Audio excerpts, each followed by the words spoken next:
আজকে 3টা মুরগি কেটে দেশি সোনালি মোরগ রান্না করতে বসেছি।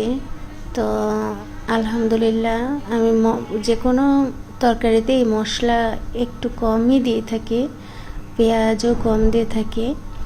আর এর জন্য রসুনটা ঠিক মতো দিই, কিন্তু মশলার মধ্যে পেঁয়াজটা একটু কম দিই।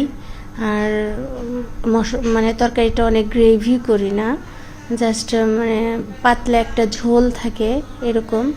আর ঝাল লবণটা পরিমাণ মতো থাকে, যেন ছোট বড় সকলেই খেতে পারে এরকম। আর কাঁচামরিচ ম্যাক্সিমাম তরকারিতে ইউজ করি। তো তরকারিতে আমি কয়েকটা কাঁচামরিচ ছিটিয়ে দিছি। তো এইভাবেই আমি মুরগিটা রান্না করলাম। আর মাংসটা ভালো করে কষিয়ে নিয়েছি এভাবে। তো আলহামদুলিল্লাহ আমার রান্নার কালারটা সুন্দর আসছে, রান্নাটাও হয়ে গেছে। আশা রাখি সবাই ভালোভাবে এটা খেতে পারবে। আর রান্নাটা নির্ভর করে মনোযোগের উপর, ভালোভাবে রান্না করলে